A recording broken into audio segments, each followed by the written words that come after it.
नमस्कार प्रेक्षकांनो, इन्स्पेक्टर मंजू या मालिकेच्या आजच्या जबरदस्त भागामध्ये आपल्याला खूप छान वळण पाहायला मिळतंय।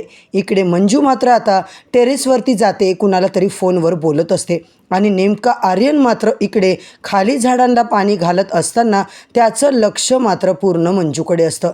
बरं, नुसतं मंजूकडे तो बघत नाही तर ती कुणाला बोलते काय नाही तिच्यावर बरोबर वॉच ठेवतो।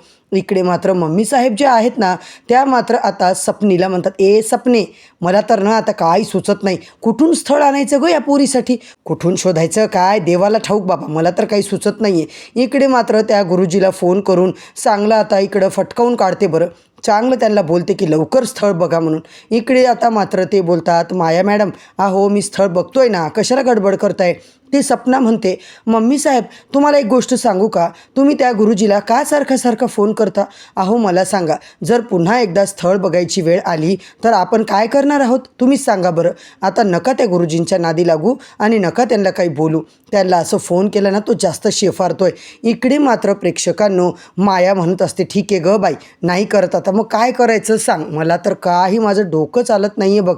इकडे मात्र गार्डनमध्ये पाणी टाकता टाकता आर्यनचं पूर्ण लक्ष असतं मंजूकडे। तो मुद्दामून आता इकडे मम्मी साहेब त्यांच्यासमोर जाणून बुजून असं करतो। मग लगेच सपना म्हणते, मम्मी साहेब माझ्या डोक्यात एक जबरदस्त आयडिया आली, तुम्ही बघितलं का त्या आर्यनला, तो काय करतोय बघा, तर काम काय करतोय आणि त्याचं लक्ष कुठे आहे बघा ना। वाघमारेवरती फोनवर कोणाला तरी बोलते आणि या आर्यनचं लक्ष झाडाला पाणी घालण्यात कमी आणि वाघमारेकडं जास्त आहे। मम्मी साहेब म्हणतात, सपने काय बोलतेस तू, अगं माझ्या मनात जे चाललंय तेच नेमकं तुझ्या मनात चाललंय का?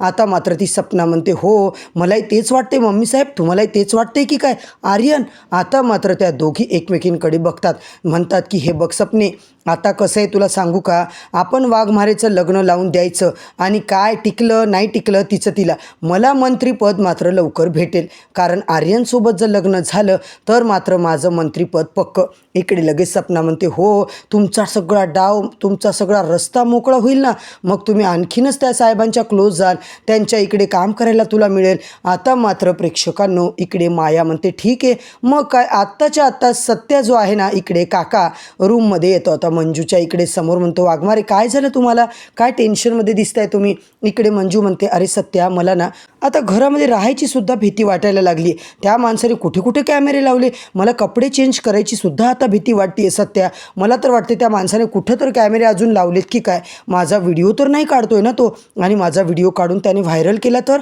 मग मी काय करू सत्या, मला खरंच आता खूप भीती वाटते रे, काय करू मी सांग ना। सत्या मात्र म्हणतो, वाघमारे अहो कशाला काळजी करताय तुम्ही, कुठे आता दुसरा कॅमेरा वगैरे नाही आहे, मला माहिती आहे ना त्याची लायकी काय आहे काय, तो कुठेच आता कॅमेरे लावणार नाही आहे, त्याच्यामुळं तुम्ही आता बिनधास्त राहा, मी आहे ना तुमच्यासोबत, काही झालं तरी मी तुमच्या पाठीशी आहे।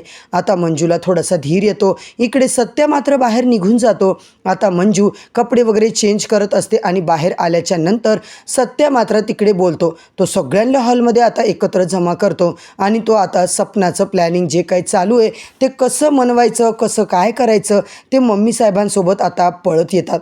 सगळे म्हणतात, काय झालं काका, कशासाठी बोलवलं तुम्ही, काही काम होतं का अर्जंट, काय गं माया, काही स्वयंपाक वगैरे काही बनवायची पद्धत आहे की नाही तुम्हाला, काय करत होत्या तुम्ही दोघी, नुसत्या गप्पा मारत असता, ती माझी नाचून तिच्यासाठी स्थळ बघायला सांगितलं होतं ना, ते तर तुम्ही बघितलंच नाही आहे, कारण तुला जे काम सांगितलं ते तू कधीच करत नाही आहेस, स्वतःसाठी स्थळ बघशील पण त्या पोरीसाठी नाही।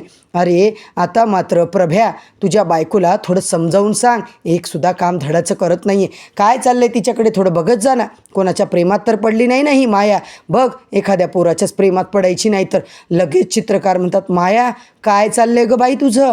मम्मी म्हणतात, अहो काय चित्रकार, ते काका सांगतायत आणि तुम्ही त्यांच्यावर विश्वास ठेवताय, काही बोलायचं तोंडाला येईल ते आपलं वटवट करायची, असं काही नाही आहे। अहो म्हणजे मला त्या गुरुजीचा आता काहीतरी गैरसमज झाला होता, तर चित्रकार म्हणतात, बरं ठीक आहे। आता मात्र लगेच ते बोलत असतात, हे बघ तू आता स्थळ बघू नको, आम्ही बघितलं स्थळ shaadi.com आम्ही आता अपलोड करणार आहे। मम्मी म्हणतात, काही गरज नाही, माझ्याकडे खूप जबरदस्त असा मुलगा आहे, खूप मोठ्या घराण्यातला मुलगा आहे आणि खूप चांगलं स्थळ आहे, आपल्या मंजिरीला खूप सुखात ठेवेल, तो एक नंबर स्थळ आहे। काका मात्र म्हणतात, काय नाव आहे त्याचं, सांगा बरं माया मॅडम। आता मात्र मम्मी त्याचं नाव काही सांगत नाही, त्याच्या आधी तुम्हाला बोलणं करून देते, मग मी तुम्हाला नाव सांगते असं ती म्हणते. काका ठीक आहे म्हणतात आणि लगेच इकडे आता रात्रीच्या जेवणाची तयारी चालू होते. इकडे मंजूला तो खुणावतो. मंजू रूममध्ये जाते आणि नेमका बलमा येतो. बलमा सगळं बघत असतो. त्या काकाचा बारीक पद्धतीने आता त्याचं लक्ष असतं, तो पाठलाग करत असतो आणि त्यांच्या मागे मागे फिरतो. आता मात्र ते काका घाबरत घाबरत बाहेर येतात. पळत आल्याच्या नंतर प्रेक्षकांनो लगेच ते बघतात काय झालं, तर तो म्हणतो बलमा माझ्या पाठीमागे काय येतोयस तू, काय माहिती आहे तुला, काय झाले, तू आता माझ्या इथून लपवायचा काही प्रयत्न करू नको. तिकडे मात्र आता चित्रकार म्हणतात बलमा जा बरं, मला आता थोडं बहुत सामान पाहिजे, तेवढं तू घेऊन ये, मी तुला पैसे देतो, लवकर जा आणि लवकर ये. बलमाच्या डोक्यात मात्र आता काहीतरी गडबड चालू असते. बलमाला काहीतरी डाऊट येतो. चित्रकार त्याला तिकडून काढून तर देतात आणि सत्या तिकडे म्हणतो बरं झालं पप्पा आज तुमच्यामुळे वाचलो, नाहीतर आज बलमाने माझं बिंग फोडलंच असतं. चित्रकार म्हणतात हे बघ सत्या, याच्यानंतर आता सगळ्यांसमोर तू पप्पा वगैरे चुकू नये म्हणू नकोस, नाही तर होणार आहे आपली गोंधळ. मला तर आता भीती वाटते. प्रभ्या कशाला म्हणतो रे तू, कळतं की नाही, तुझा बाप आहे ना मी, गाढवा, बापाला प्रभ्या म्हणतो. अजिबात इथून मला प्रभ्या म्हणलं ना तुझी कंबरच मोडतो बघ.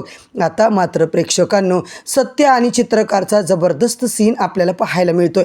तर आता उद्याच्या भागामध्ये आर्यनचं स्थळ मम्मी साहेब सगळ्यांच्या समोर मंजूसाठी सजेस्ट करणार आणि फायनली मंजू आर्यनचं आता लग्न लागणार आहे. तर पुढच्या भागात आता काय नेमकं बघायला मिळणार आहे ते पाहण्यासाठी मित्रांनो चॅनलवरती नवीन असाल तर सबस्क्राईब करा, व्हिडिओला लाईक करा.